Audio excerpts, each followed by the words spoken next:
हे मेरे माता पिता, दर्शक श्रोता महोदय, नमन करता हूँ चरणों को और ओम साई राम कहता हूँ। अपने अपने सदगुरु की जय कहता हूँ।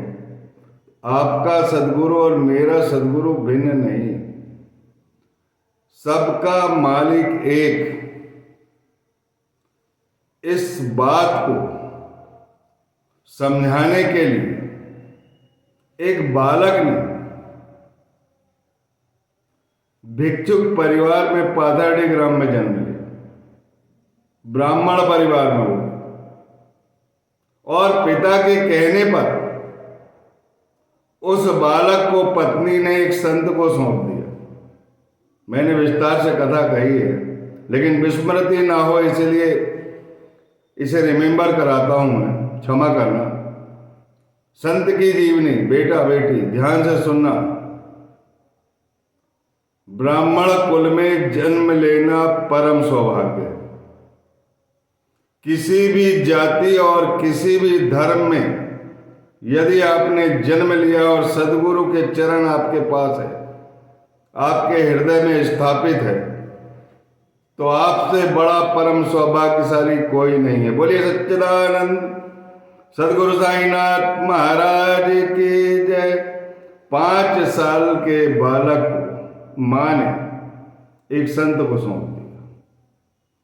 सभी शिष्यों की उपेक्षा कर दिया उन्होंने संत ने, और उस बालक को गले लगा दिया और गोदावरी के तट पर ले जाकर काली गाय का 3 लोटा दूध पिलाकर अपनी सारी शक्तियां हस्तांतरित कर दी और देह त्याग। और बड़ी गुप्त रीति से, शक्ति तो आ चुकी थी उस बालक के अंदर, जिसकी गुप्त लीला के तहत वह शिरडी के नीम के पेड़ के नीचे अपनी लीला से एक गौमुखी गुफा बनाता है और उस गौमुखी गुफा के अंदर 12 साल तप करता है, गुरु से प्रेम करता है। कई बार मेरे कथनों में ये बात आती रहती है, इसीलिए आप ना भूलें, विस्मृत ना हो कि लीला क्या है। इस बात को समझो। जब 12 साल का तप पूर्ण हो जाता है, साधना पूर्ण हो जाती है, तो वह अपनी लीला से नीम के पेड़ के नीचे प्रकट होता है। नाना चौबदार की मां सबसे पहले देखती है और गांव भर में बताती है कि एक साधनारत बालक, अद्भुत, शांत और सौम्य, जिसे ठंडी गर्मी का कोई एहसास नहीं है, लीन है। पूरे गांव के लोग इकट्ठे हो जाते हैं और उसी इकट्ठे गांव के लोगों में से एक को खंडोबा देव का संचार हो जाता है। उस देव से पूछते हैं कि भैया ये बालक कौन है। तब वह कहता है कि कुदाली बुलाओ और मैं चिन्हित स्थान बताता हूं, यहां पर खुदाई करो। और खुदाई करने के बाद आप स्वतः महसूस कर लो कि ये बालक कौन है। खुदाई की जाती है, गांव के लोग खोदते हैं उस गड्ढे, एक पत्थर निकलता है। पत्थर निकालने के बाद गौमुखी गुफा दिखाई देती है, एक ईंट दिखाई देती है जिसके चारों तरफ दिए जलते रहते हैं। कितना आश्चर्य, महान आश्चर्य, चमत्कार, कहां की ऑक्सीजन मिल रही हो। तब वह बालक कहता है कि इस स्थान को ढक दो, ये मेरे गुरु का स्थान है। गुरु से कैसा प्रेम होता है, इसकी शिक्षा वहां पर मिल गई और पूरा गांव आश्चर्यचकित हुआ कि एक चमत्कारिक बालक आया है। और उसी समय वह बालक बाईजा माई को बोलते हैं कि तुम मेरे पिछले जन्म की बहन। उसकी आंख में आंसू भर जाते हैं, बालक की प्रतिमा उसके हृदय में उतर जाती है, वह अपना बेटा जैसा मानने लगती और जब तक खाना नहीं खिलाती थी तब तक भूखी रहती थी, खोजती रहती थी। उसकी आंखें सदा उसी को तलाश करती रहती। इसे ध्यास और लगन कहते हैं। तात्या का भी वही हाल था और अचानक वह बालक अंतर ध्यान हो जाता और धूप गांव में के जंगल में प्रकट होता है। अपनी प्रिय घोड़ी से बेचैन आदमी चांद पाटिल से उनका साक्षात्कार होता है और वो कहते हैं क्यों परेशान हो, क्यों चिंतित हो, मेरे होते हुए क्यों चिंता कर रहे हो? ये जीन कैसी तुम्हारी कांधे पर? वह बड़ी विनम्रता से बोलता है, आंख में आंसू भरकर बोलता है कि 2 महीने से मैं अपनी घोड़ी को तलाश रहा हूं, नहीं मिल रही, मेरी प्रिय घोड़ी गुम गई। बाबा कहते हैं कि थोड़ा नाले तरफ देखो, घोड़ी मिल जाती है, आश्चर्य। और वहीं अग्नि और जल प्रकट करके वो चमत्कार दिखाते हैं, चिलम पीते हैं दोनों। और फिर वो अपने साले के लड़के माने भतीजा लगता है, उसकी बारात में शिरडी। और शिरडी में बारात कहां रुकती? खंडवा मंदिर में बटवृक्ष के पास। और वह बालक, तरुण बालक, कम से कम 20 साल की उम्र,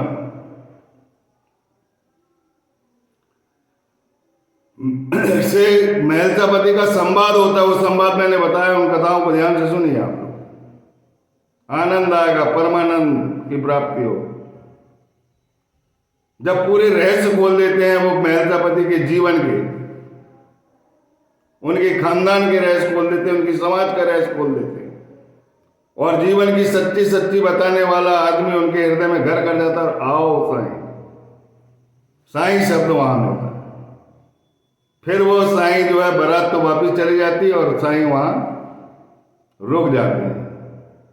और एक महिला के द्वारा बनाई हुई क्षतिग्रस्त मस्जिद, हिंदू महिला ने बनाई, उसकी भावना का आदर करने के लिए, जहां पहले मुस्लिम लोग इबादत किया करते थे, चारों टाइम की नमाज जहां अदा होती थी, उस जगह को मुस्लिम लोगों ने छोड़ दिया था। साईनाथ महाराज ने उसे अपनी कर्म स्थली बना दी उस महिला के कारण। रहस्य समझो, लीला समझो। साईनाथ महाराज कहते कि जो मेरी लीलाओं के रहस्य में जाएगा उसे ज्ञान रूपी अमूल्य रत्न की प्राप्ति हो। अमूल्य रत्न, छोटी सी पुस्तक है साईनाथ की जीवनी, एक काव्य के महाकाव्य है वो, लेकिन संसार के सभी ग्रंथ का निचोड़ है। उसका एक अध्याय ही बहुत बड़ी किताब बन सकती है। ऐसे 52 अध्याय को इस धरा पर उतारा है हेमाडपंत ने। कर्म स्थली बना ली उन्हें। अनेक संतों से उनका मिलन हुआ और उसके बाद कीर्तन सप्ताह हुआ। दासगणों पर कृपा हुई। दासगणों ने बोले कि हमें विट्ठल के दर्शन करना है। साईनाथ महाराज ने उन्हें विट्ठल के दर्शन करवाए। विट्ठल और कहीं थोड़ी, अपना विट्ठल तो यही है। भक्ति और प्रेम जागृत करो, जितनी श्रद्धा रहोगी, जितना समर्पण होगा, विट्ठल कहीं थोड़ी आएंगे, यहीं प्रकट होंगे। और हुए। और इसके बाद बात यही नहीं रुकी। पूरे गांव के लोगों को, जो खास भक्त थे, उनको प्रयाग स्नान कराया। अपने पैरों से, उंगलियों से गंगा यमुना की तीव्र धारा दिखाई और उस धारा से स्नान किया दासगणों महाराज। फिर भी बात नहीं रुकी। इसके बाद चमत्कारी ढंग से कथा आगे बताऊंगा और पिछली कथा में भी बताया हूं मैं। विट्ठल को बुलाकर विट्ठल की प्राण प्रतिष्ठा कराई साईनाथ महाराज, और वहीं से उनकी जीवा में सरस्वती प्रकट हो गई दासगणों महाराज। और शिरडी माजे पंढरपुर की आरती वही गई और वे विश्व के धार्मिक कवि कहलाने लगे। अनेक संतों के चरित्र लिख दिए उन्होंने, अनेक भजन लिखे, अनेक कीर्तन करे। विट्ठल की ऐसी कृपा हुई कि सच्चे सदगुरु उनको मिल गए।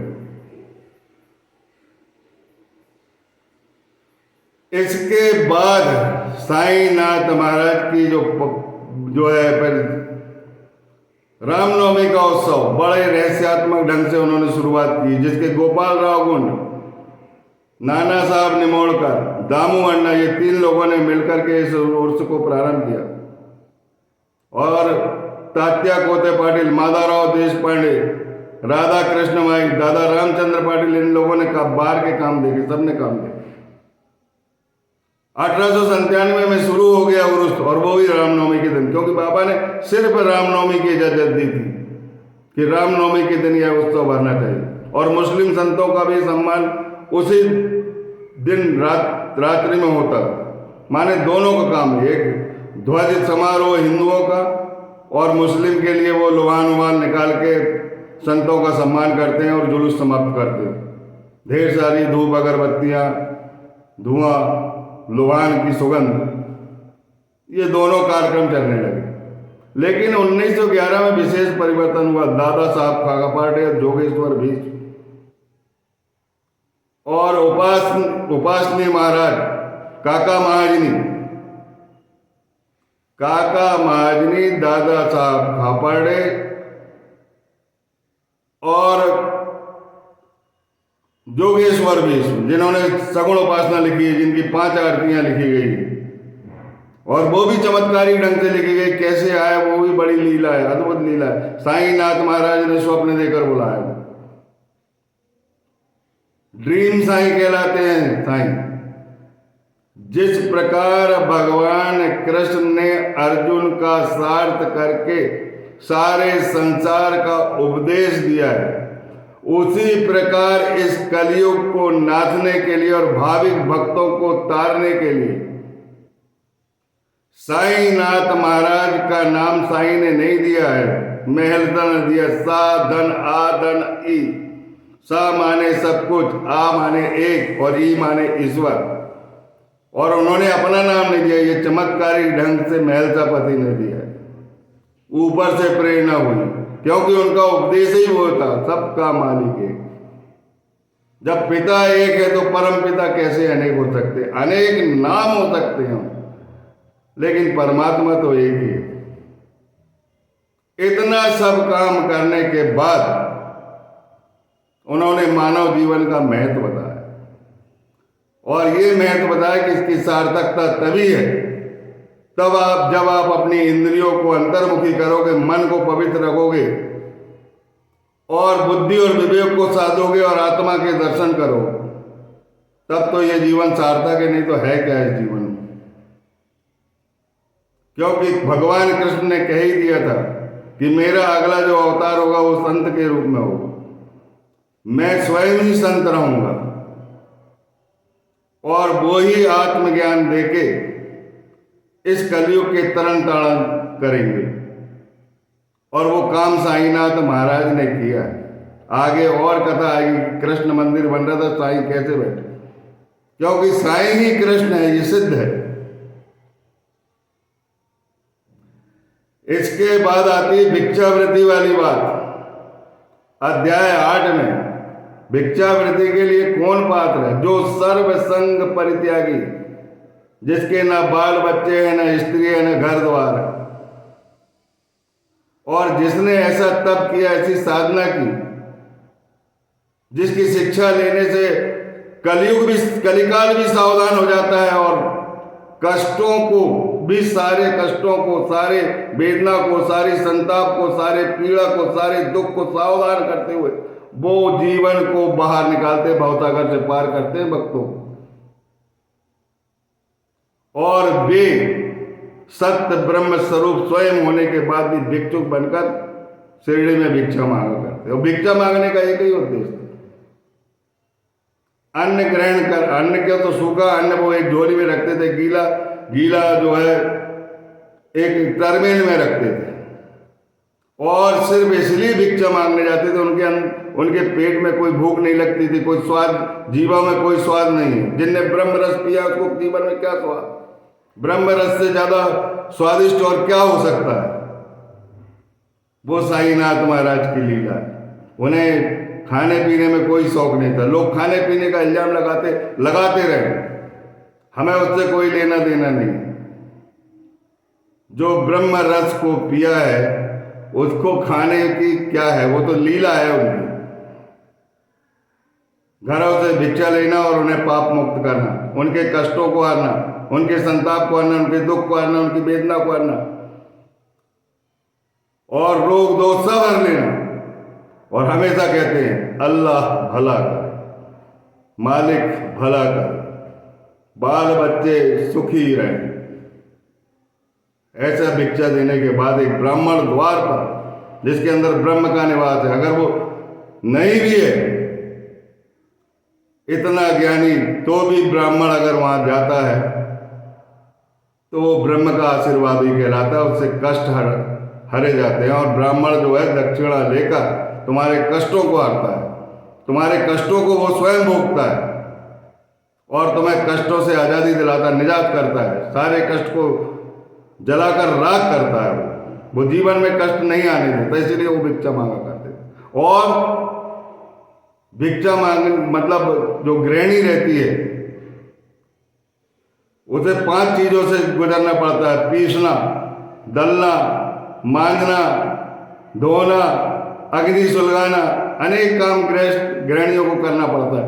अनेक जीव जंतु मरते हैं। उन पाप से मुक्त होने के लिए भी दान जरूरी है और वो दान ग्रहण करके इस पाप से मुक्त हो जाते हैं। और साईनाथ महाराज से अच्छा दान देने वाला कौन हो सकता है, जिन्होंने बाल्यकाल में ही 12 वर्ष का तप कर लिया, साधना कर लिया, क्या खाया क्या कुछ नहीं पता। वो कहते थे कि मेरे गुरु बहुत अच्छा भोजन कराते थे, अन्न और वस्त्र की कमी नहीं होने दी, जो चीज मांगता था वो मिलती थी।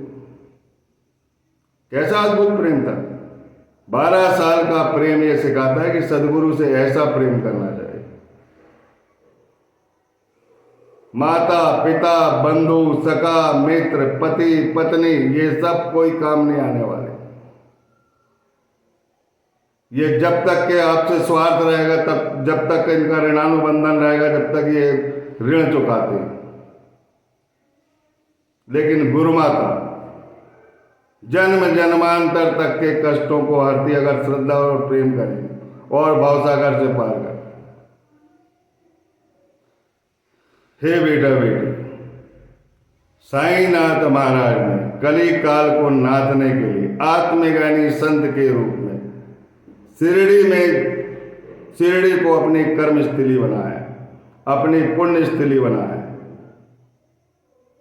अपने ज्ञान से सभी धर्मों का आदर करना सिखाया है और सभी धर्मों की किताबों को उद्घाटित किया है।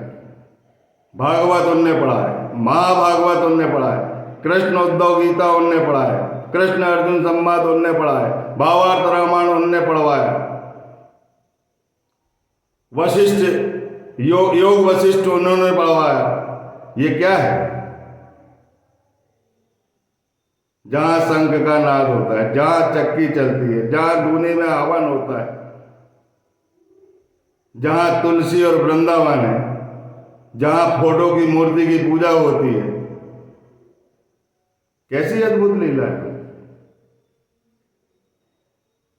और देखो जिस प्रकार भगवान कृष्ण ने गीता में कहा है कि जो भक्त विशुद्ध अंतःकरण मन से, पवित्र मन से मुझे प्रेम पूर्वक जो भी भेंट करता है, फल फूल या जल भी भेंट करता है, मैं सहर्ष स्वीकार कर लेता हूं। और यहां देखो लीला साईनाथ महाराज की, जो मन बना लेता है कि मैं भट्टे का भरता खिलाऊंगी, मैं काचर्या खिलाऊंगी, जब भी शिरडी जाऊंगी तो भट्टे का भरता खिलाऊंगी, काचर्या खिलाऊंगी, उसकी मनोकामना कैसे पूर्ण करते और कैसे जान जाते वो अगले वीडियो में समझाऊंगा। तब तक के लिए सबको ओम साई राम। बोलिए सच्चिदानंद सदगुरु साईनाथ महाराज की जय। जो इस कथा को सुनेगा उसे ज्ञान की प्राप्ति होगी, अंधकार जीवन से हटेगा, काल कंटक जीवन से हटेगा। हमें लगता है कि ये कष्ट हमें नहीं, हम इन कष्टों से नहीं बच पाएंगे, लेकिन ये आपकी भूल है। आप विश्वास और प्रेम करना अपने सदगुरु से बिल्कुल मत छोड़ना। सदगुरु के चरण उद्धार करने वाले चरण, उनसे अच्छे पतित पावन चरण किसी के नहीं हो सकते। आप भले ही दुष्ट और अधार्मिक जनों की संगति में हो तो भी आपके हृदय पवित्र होंगे और तुम्हें माफ किया जाएगा और इस भवसागर में जीने की ताकत दी जाएगी। इसलिए इन कथाओं को सुनो और अपनी अभिलाषा पूर्ण करो।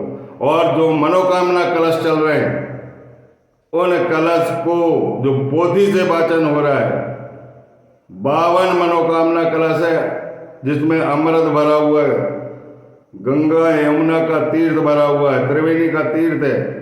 हर अध्याय में आप एक कुंभ का पुण्य फल प्राप्त कर रहे हो। उसे प्राप्त करना ना छोड़िए और अनुभव कीजिए। और अनुभव करने के बाद मुझे कमेंट में अवश्य लिखिए। बोलिए सच्चिदानंद सद्गुरु साईनाथ महाराज